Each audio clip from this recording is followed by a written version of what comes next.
कार्तिक महीने की कथा। गणेश भगवान की जय बोलो, कार्तिक भगवान की जय बोलो, शालिग्राम भगवान की जय। एक घर में सास बहू बेटा ये 3 लोग थे। एक दिन सास बोली बेटा मैं तो कार्तिक नहाऊंगी। बेटा बोला मैं नहा ले मैया। सो उसने अपनी मैया के लिए घी बूरो लाकर रख दियो और बहू से बोला कि मैया कार्तिक नहाएंगी, सो उनके लिए लड्डू बनाकर रख देना। बहू ने घी बूरा तो उठाकर रख लिया और चुनी भूसी के लड्डू रख दिए। अब बेटा अपनी मैया को पल्ली पार तक एक झोपड़ी में छोड़ आया और आसपास के लोगों से कह आया कि मेरी मैया कार्तिक नहाएंगी और मैं इन्हें छोड़ के जा रहा हूँ। इन्हें जो किसी भी सामान की जरूरत पड़े आप लोग इनका ख्याल रखना।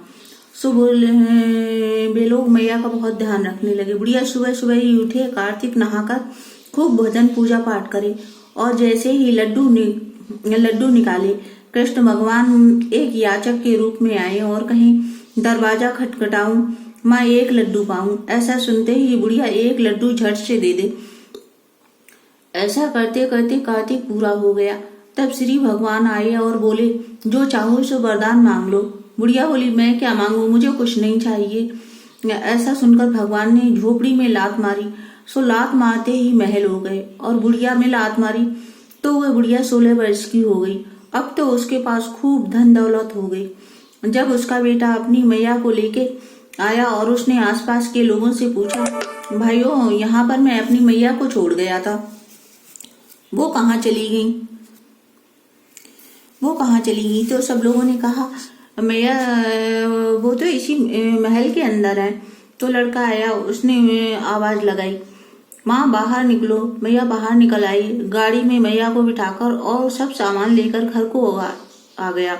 यह देख बहू जलने लगी तथा अपनी माँ को कार्तिक स्नान कराने की सोचने लगी। कार्तिक के आते ही उसने जबरदस्ती अपनी माँ को स्नान कराने के लिए भेजा और खूब घी बूरे के लड्डू बनाकर रख दिए। जमाई अपनी सास को यमुना किनारे छोड़ आया।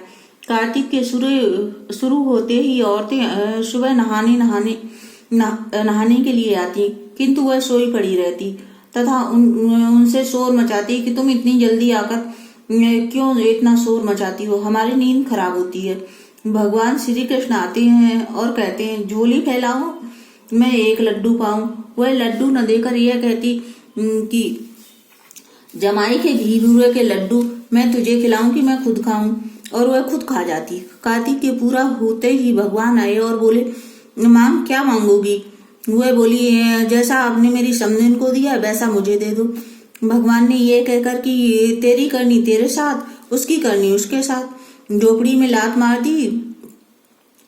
झोपड़ी उड़ गई तथा बुढ़िया में लात मारी तो वह सुअरिया बनकर इधर उधर घूमने लगी। इधर कार्तिक के पूरा होते ही बहू बोली कि तुम अपनी मैया को लेने तो तुरंत चले गए, मेरी माँ को भी ले आओ। उसने वहां जाकर देखा ना तो झोपड़ी ही है और ना बुढ़िया है। पूछने पर पता लगा कि वह सुअरिया बनकर घूम रही है। बेटा तुरंत ही एक रस्सी को सुअरिया के गले में बांधकर उसे घर खींच लाया और अपनी बहू से बोला यह है तेरी माँ। ये देखकर वह बहू बोली माँ का ये हाल कैसे हो गया? पति बोला तेरी माँ की करनी तेरे साथ, मेरी माँ की करनी मेरे साथ, मेरी माँ के साथ।